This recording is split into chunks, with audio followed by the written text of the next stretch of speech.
হযরত আলী রাদিয়াল্লাহু তাআলা আনহু তাকে বলেন, হে আগন্তুক, যদি কোনো ব্যক্তি ঈদের দিন তার পিতামাতার কবরের জিয়ারত করতে না পারে, সঠিক সময়ে এসে সে কবরের পাশে দাঁড়াতে না পারে, তাহলে তার জন্য পদ্ধতি হচ্ছে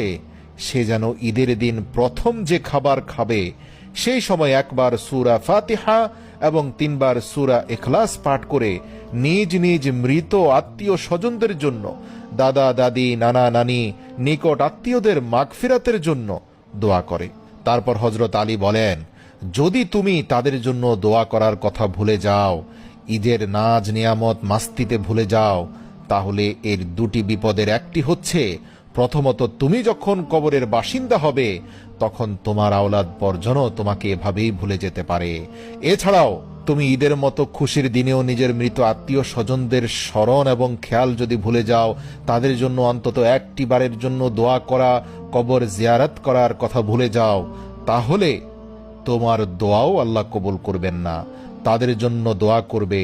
এর বিনিময়ে তখন তারাও বারজাখের জীবন থেকে তোমার জন্য সুখ, সমৃদ্ধি, সফলতা এবং তোমার দোয়া কবুল হওয়ার জন্য আল্লাহর কাছে প্রার্থনা